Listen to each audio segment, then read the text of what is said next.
English is becoming a really big thing in the Philippines since America entered and kind of took over the Philippines in the early 1900s, and they've just had a presence there ever since, whether or not they've been in charge of the country. But it's one of the official languages. So it's taught in all the schools. They have English class. But depending on where you're serving and the people that are in the area is going to be a huge indicator of how good they are at Spanish or English. And that's because people that are from rural areas just tend not to understand English or speak English nearly as well. Maybe they didn't go to school, maybe they didn't finish school, but a big thing is it's kind of like a culture in the Philippines where they're like fascinated by Americans and American things, and they like them, they want to like incorporate them into their culture.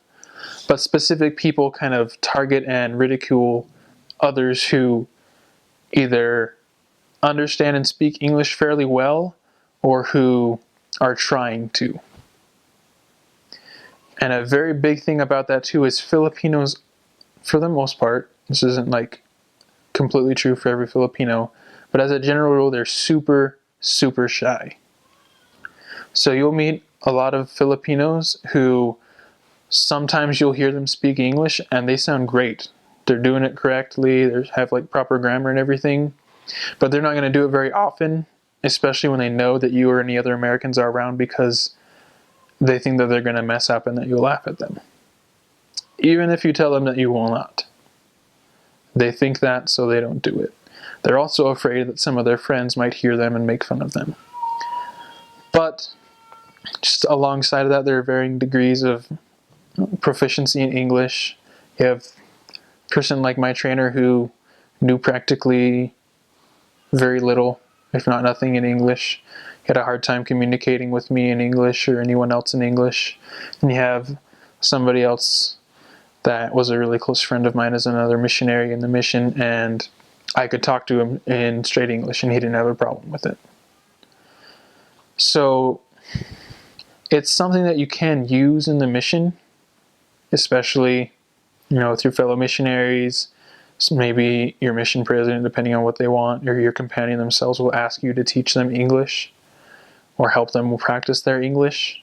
If they do, definitely respect them for that, because that's very courageous of them based on their culture and the way that most of them are, for them to do that. But at the same time, don't be surprised if they don't want you to do it or kind of laugh at you or joke at you about it if you do it, especially ones that aren't members, just random Filipinos on the street. Little kids love making fun of people that speak English. Just kind of something that you got to get used to. But it doesn't happen all the time. So the biggest thing that I have to say about English is don't allow it to become a crutch for you in learning and using the language. If you are fluent in the language, you can use it without a problem. You think English is better in this situation for whatever reason, go ahead, try it, unless your mission president tells you differently. But I would not use it to fall back. I don't know how to say this in Cebuano, so I'll just say it in English instead. Because then you're just going to hold on to that and limit how quickly and proficient or fluent you get in the language.